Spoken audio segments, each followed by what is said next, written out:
Au nom du Père, du Fils et du Saint-Esprit, ainsi soit-il. Alors, poursuite de la lecture, on en est au chapitre 17, les citoyens des deux cités.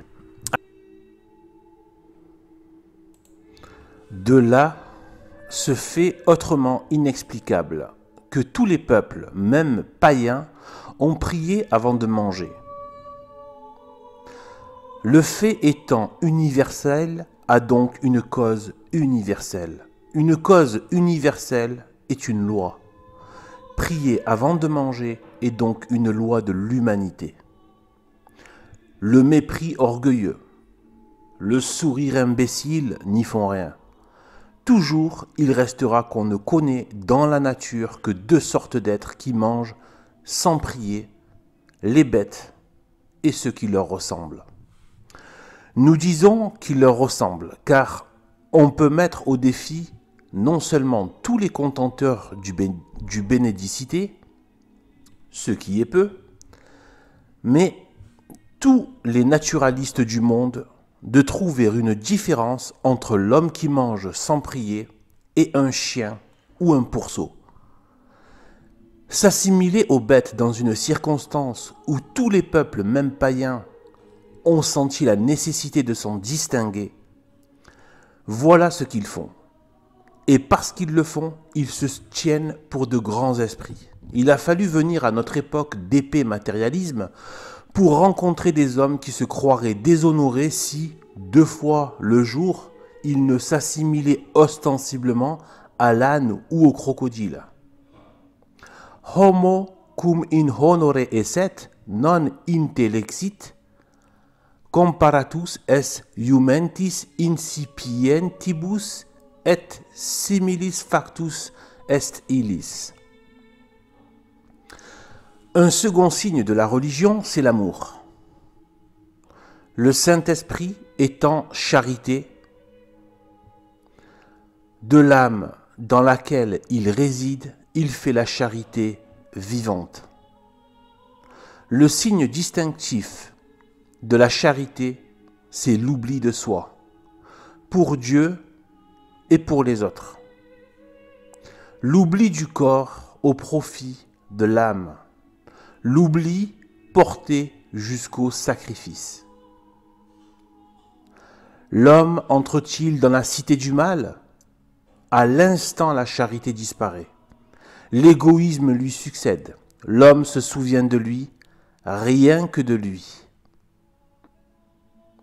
Au lieu d'aller de soi aux autres, il va des autres à soi. L'égoïsme ne sait qu'un mot, mais il le sait à merveille. Moi. Moi en tout. Moi partout. Moi toujours. Après moi, Dieu et ses ordres. Dieu et ses ordres. Après moi, les autres et leurs besoins et leurs désirs. Après moi, rien. Ce n'est pas assez. L'égoïsme est le sacrifice des autres à soi. Innocence, honneur, fortune, repos, santé, vie même ne sont rien pour lui, dès qu'il est question de se satisfaire. Mais qu'est-ce que le moi de l'égoïste? Est-ce son âme? Nullement, car l'amour de l'âme, c'est la charité.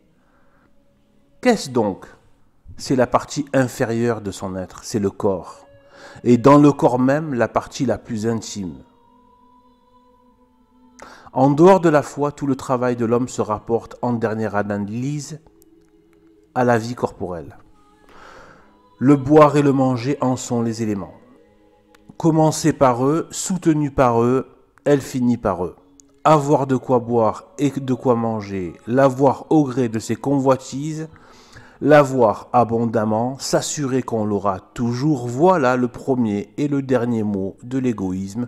Le reste n'est qu'un moyen ou un résultat. Or, le laboratoire de la vie animale, c'est le ventre. C'est donc au ventre que se rapporte en fin de compte la vie de tout homme devenu sujet de celui qui est appelé la bête. La bête par excellence, la bête dans tous les sens. De là, pour définir ces immenses, ces immondes troupeaux d'épicures, la parole tout à la fois si énergique et si juste de l'apôtre, donc Saint Paul, qui les appelle adorateur du Dieu ventre.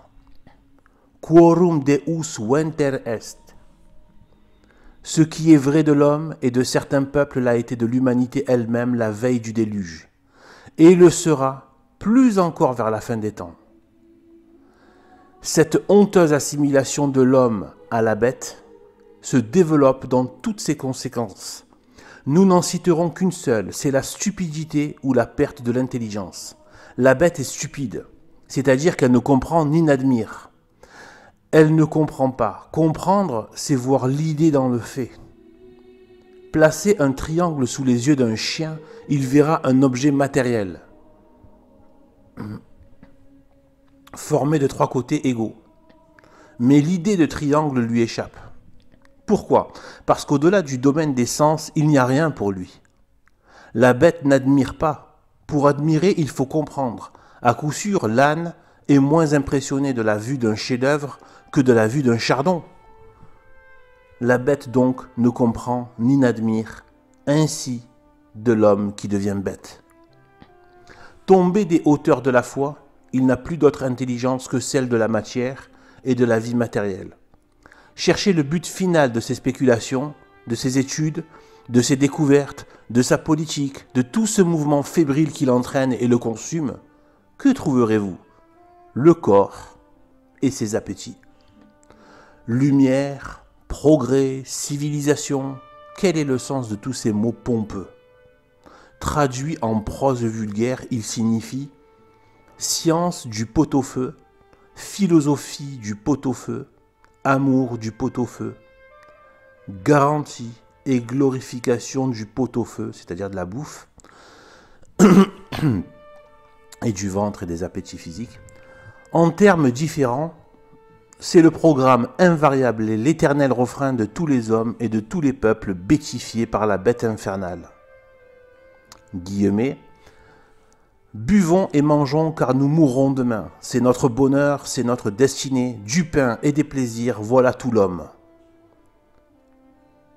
Donc c'était une citation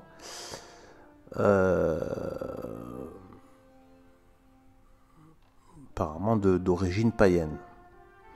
Ne me donnez pas, comme preuve de l'intelligence de l'homme animal, la manière habile dont il manipule la matière.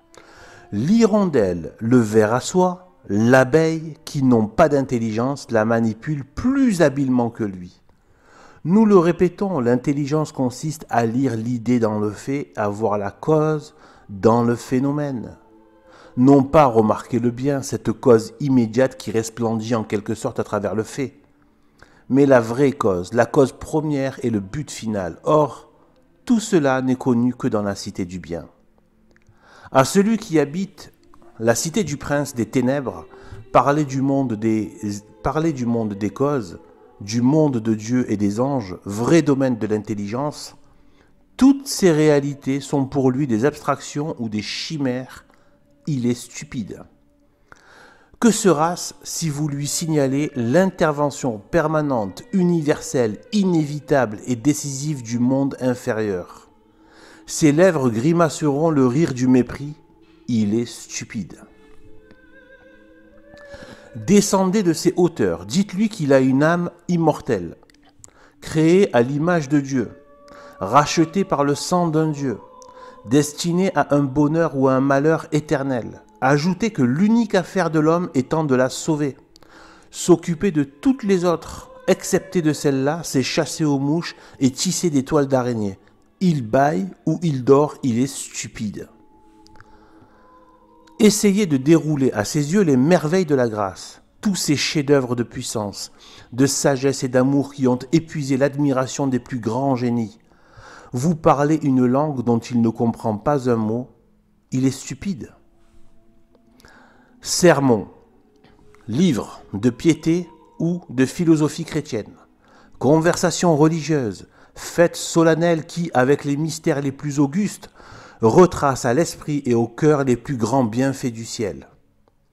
Comme les plus grands événements de la terre, en un mot, tout ce qui tient au monde surnaturel l'ennuie. Il n'y comprend rien, il ne sent rien, il est stupide. Mais parlez-lui argent, commerce, vapeur, électricité, machines, houille, coton, betterave, bétail, prairies, engrais, production et consommation. Il devient tout yeux et tout oreille. Vous attaquez la question vitale de sa philosophie, la question du pot-au-feu, c'est-à-dire de la bouche, du ventre, des désirs physiques. Il n'en connaît pas d'autre. Guillemets. Oubliant sa dignité, dit le prophète, l'homme est tenu pour une bête sans intelligence et il lui est devenu semblable. Fin de guillemets. Le châtiment, afin de protéger la paix et la vie de ses sujets contre les attaques de l'ennemi, le Saint-Esprit environne sa cité d'un troisième rempart plus solide que les premiers.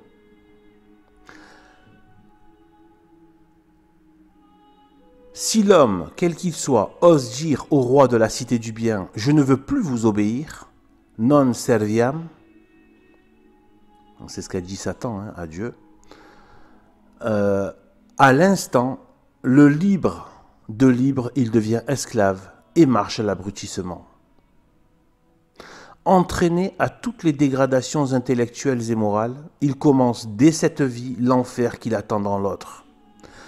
Tel est, nous venons de le voir, le sort inévitablement réservé à l'individu.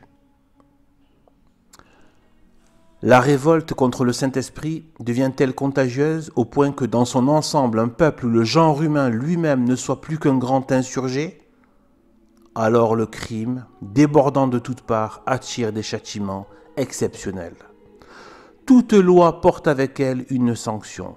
Toute loi ayant pour sujet l'homme, composé d'un corps et d'une âme, est un glaive à double tranchant qui frappe le prévaricateur dans les deux parties de son être. Prenez telle loi divine ou ecclésiastique qu'il vous plaira. Si vous cherchez bien, tenez pour certain de trouver sans préjudice de la sanction morale une récompense ou une punition temporelle attachée à l'observation ou à la violation de cette loi. Pour remettre les fléaux particuliers, que l'humanité relise ses annales historiques et prophétiques. 3 grandes catastrophes y sont enregistrées. La première, c'est le déluge, ou la ruine du monde antédiluvien. Quelle fut la cause de ce cataclysme, dans lequel périt 8 personnes excepté la race humaine tout entière? Celui dont la main brisa les digues de la mer et ouvrit les cataractes du ciel, nous la révèle en 2 mots. Mon esprit, dit le Seigneur, ne demeurera pas longtemps dans l'homme, car l'homme est devenu chair.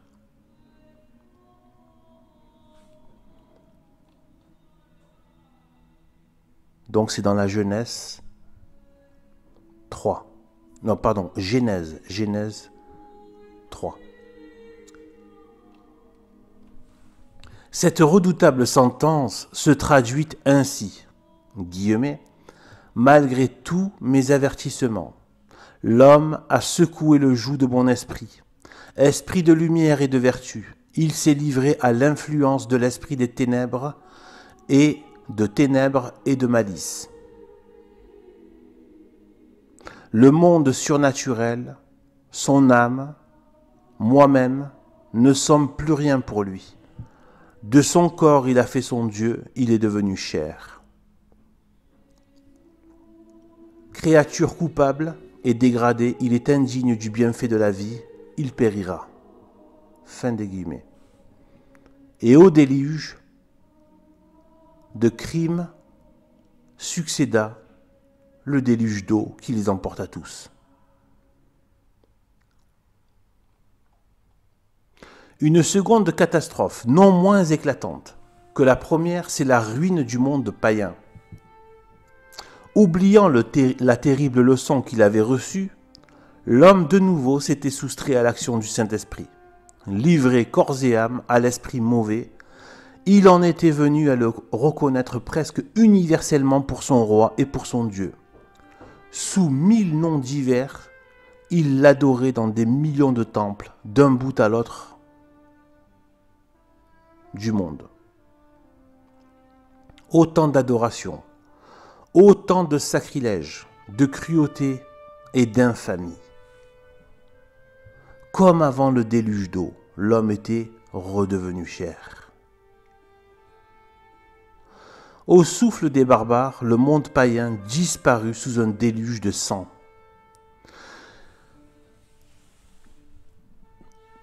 Il est une troisième catastrophe, plus terrible et non moins certaine que les précédentes, c'est la ruine du monde apostat du christianisme. Par le déluge de feu qui mettra fin à l'existence de la race humaine sur le globe. Foulant aux pieds les mérites du calvaire et les bienfaits du cénacle, le monde des derniers jours se constituera en pleine révolte contre l'esprit du bien. Plus que jamais esclave de l'esprit du mal.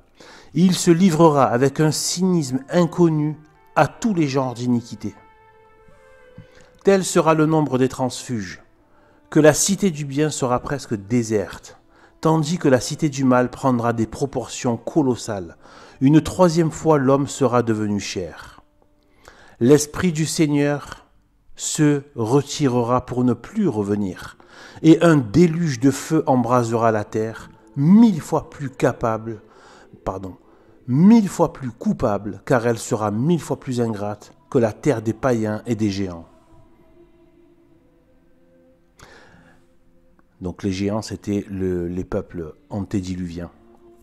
Avant le déluge, il y avait des géants avec les hommes. C'est dans la Genèse. Et les géants, ça vient d'une sorte de... en fait, c'est quelque chose d'assez occulte. En fait, ce sont les anges déchus, donc des fils de l'homme. En fait, tous les anges à la base sont des fils de Dieu.